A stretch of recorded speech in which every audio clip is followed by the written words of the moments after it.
Hi everyone. Thank you for being here. Thank you for being part of the channel. And I know the video looks a little different today and it's a different orientation.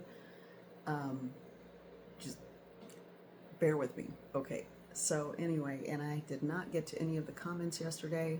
I will do that today. It was just a really fast-paced day yesterday.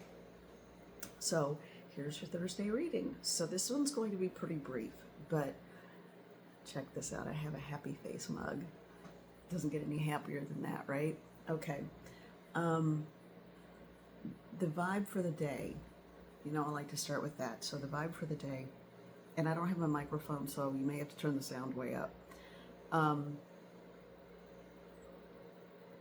actually saw an image of Alice in Wonderland, and I thought, well, that's new and different, kind of appropriate. It's almost like the Cheshire Grin here, on the mug, but I thought Alice in Wonderland. And the message is, don't lose your sense of wonderment. In the middle of all the strife, there are things we are going to have to do and things that we are going to have to get ready for. But don't lose your sense of possibility and wonderment. That was really strong and really important when I asked and tuned into it this morning. So I thought, okay, I need to dig a little deeper into that. And it feels like right before we get ready, if you're on a, okay, let me use this as an example. The feeling that I have is sort of one of, and this is a vibe for the collective. This is a general reading. It cannot resonate with everyone, but hi, I'm Holly, energy reader, psychic medium, blah, blah, blah. So anyway, if you're on a long road trip and you've been driving or in the car for ever, or what seems like forever, and then all of a sudden you start seeing signs for where you're supposed to be and where you're going to stay, and you get all excited and you're like, oh, and that sense of relief that happens, that's what I'm picking up on. It's almost like this sense of relief. We're almost there. Okay, so take that for whatever it's worth. All right, and I need a sip of this.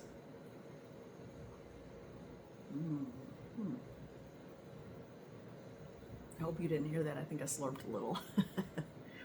Okay, so we are going to, let's just get straight into it, okay? This is going to be a little bit shorter because I think the sound may be awful, and again, I apologize for that. But I am going to use the,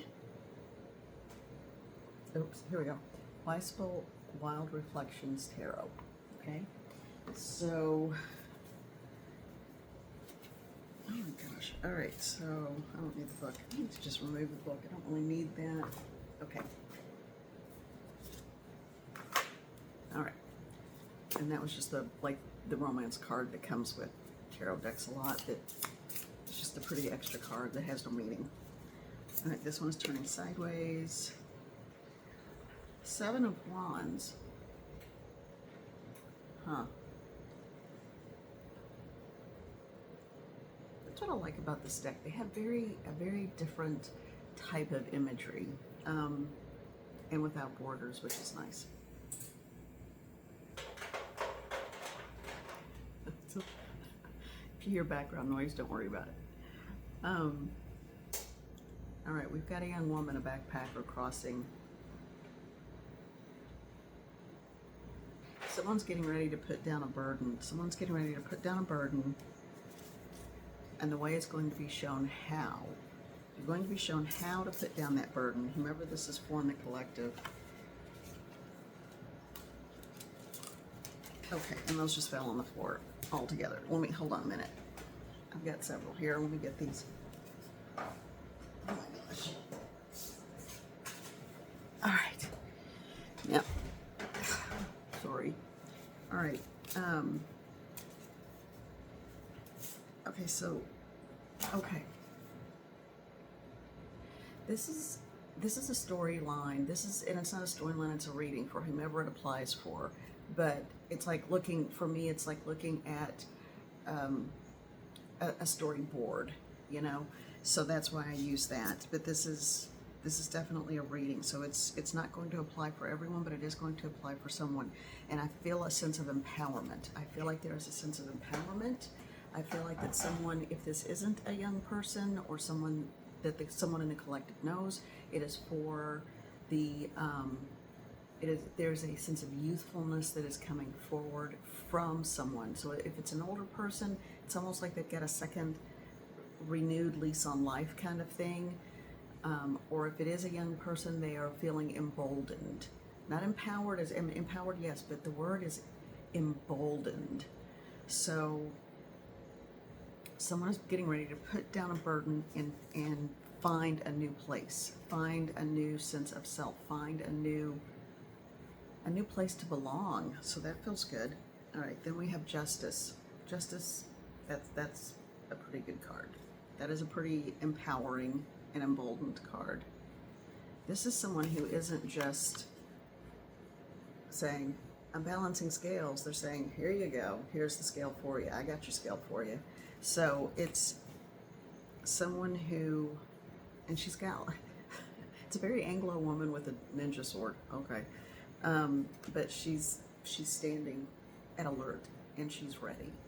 Now, these are female so far, but there are also males in these cards, so gender is irrelevant. It's about the energy of the card. Just remember that. Someone is putting down the struggle. Someone is putting down the struggle. That's what I keep hearing. Someone is putting down the struggle and someone is getting ready to find balance within themselves and his or her life. Okay? So, Three of Pentacles. Yeah. So they've had their downtime, they've had their good cry about something, and that could just be a symbolic cry, you know. But it's time for action. That's what that tells me. What else have we got here? Oh wow. Judgment. And then the Seven of Swords. Okay. So we're going to have to get some clarifiers because everything is working out beautifully for this person who is either older but finding their zest for life and a renewed sense of life and passion for what they're doing, or it is a younger person who is sort of at the true beginning of their story, maybe in their 20s kind of thing, just embarking on a new adventure, putting down the burden, finding justice, galvanizing. I feel like there are two storylines here, one for the older, one for the younger. But the undercurrent and the underlying themes are the same, so that's what I'll focus on. Now, there is a catch here, and this is what we're going to look at for just a minute. The Judgment card is usually, for me, and this in particular Judgment card, is usually a very empowered and strong card, a card of strength and wisdom. In this case, I'm getting the feeling with this right next to it of the Seven of Swords. It feels like somebody is, to a point, hiding and lurking. So it could be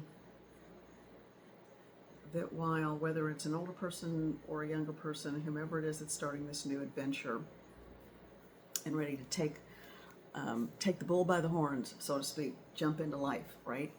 And is excited about it, has a renewed sense of purpose and all of that. There's someone on the side who's sort of lurking and watching, and we all know these people exist. So there's someone who's hoping for failure so that they feel better about themselves. Be aware of that. I don't think it's going to make a bit of difference, because this feels like someone who, the first positive slant on this, that had the either a young person or an older person, but one way or the other, it's still the same renewed sense of vigor and life. That person feels completely oblivious to what is happening somewhere else, because it's on the periphery. Because with this card, with the Seven of Swords, That is somebody who is lurking in the shadows. That is someone who doesn't want to be seen. That's a coward. Just straight up. That's a coward. And cowards, when challenged, typically back down. They like to do things in a sneaky, subversive way. So we don't have time for cowards. So I don't feel like that's anything to worry about. I think that's somebody who stays and gets trapped in their own circular mindset. They are truly it's an unpleasant energy. So don't worry about them. They will do what they're going to do with whomever they're around until they come to some awareness of themselves. But for whomever else this is for, who's embarking on the new journey, that's a wonderful reading. So using the Pulp Tarot. So using the Pulp Tarot, let's ask Spirit Guides and Guardians, Mother, Father, God, all that is right and holy, come into this space. Spirit Guides and Guardians, help us to understand what the message is for the collective that this reading is for at this time. Thank you. So, what is it? What is it? I'm trying to think of how to phrase this. This is not a reading for that negative person. That person is on the fringe. Don't worry about that. This is a reading for the person in the collective who is beginning this new journey with excitement.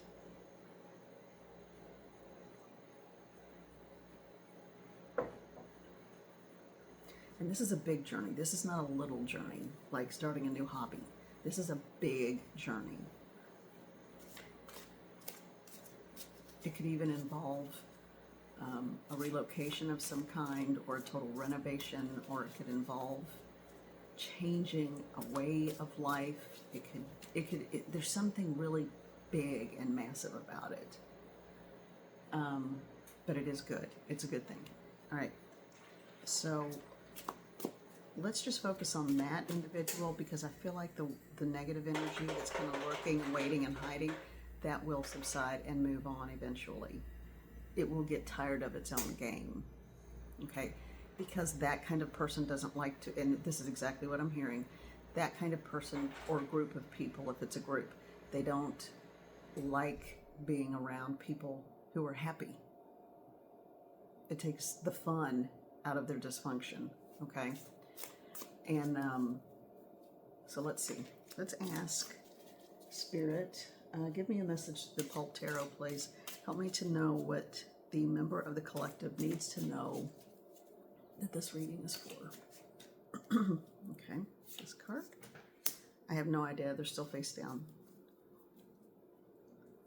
I'm sorry. I'm not as gross, but I'm the only one that uses these cards. All right. This one. Is there anything else?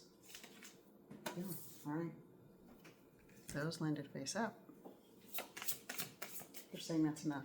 Okay, they're saying, wow, that was fast. And that I didn't hardly get through any of the deck. Okay. All right. Oh, okay. Okay.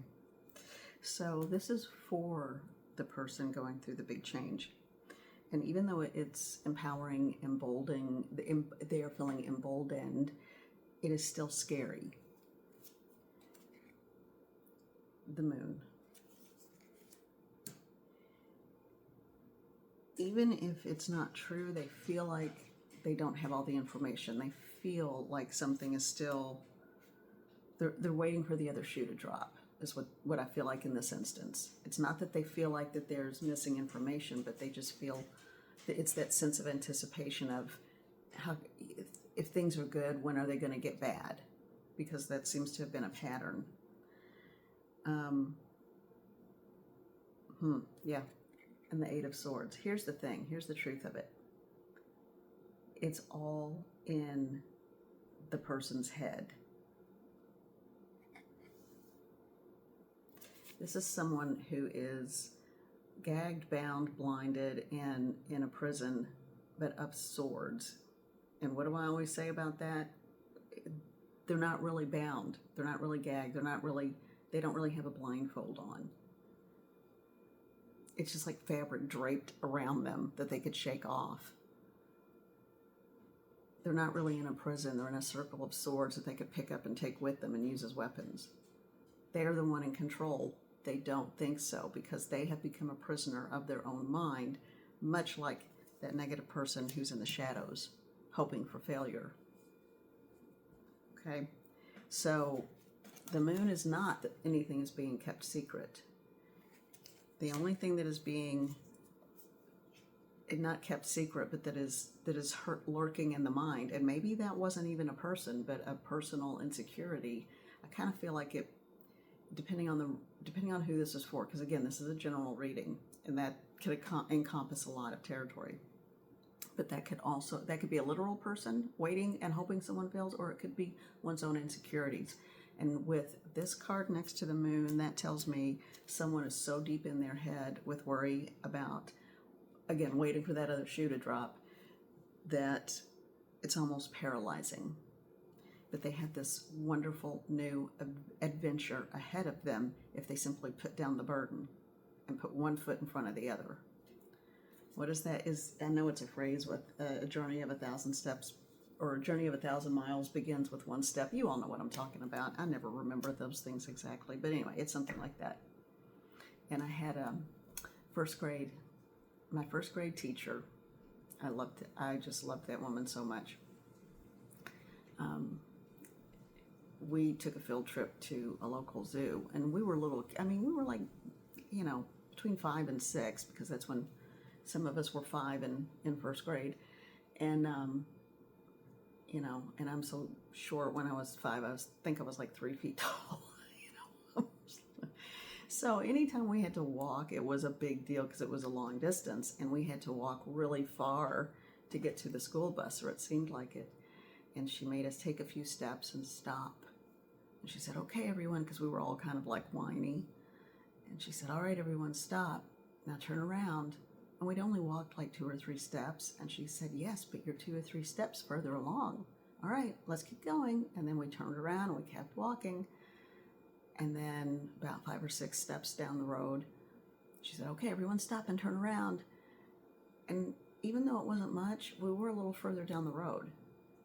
And then eventually she waited a little bit longer and a little bit longer each time. And then finally we got to the bus, and it had a massive impact, because I remembered all it takes is one step.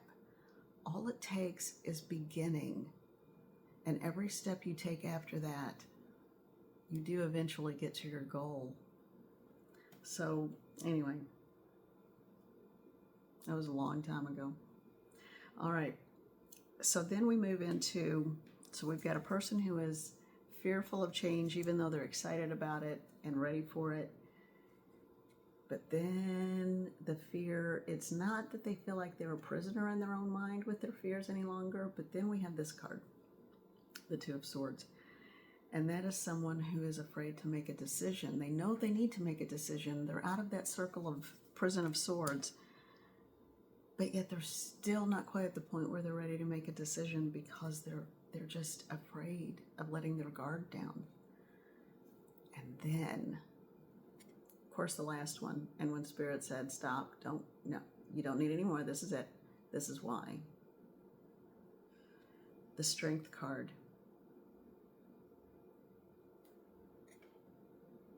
I love this card. This is ultimate strength, confidence, a knowingness, and the power to make your life your own.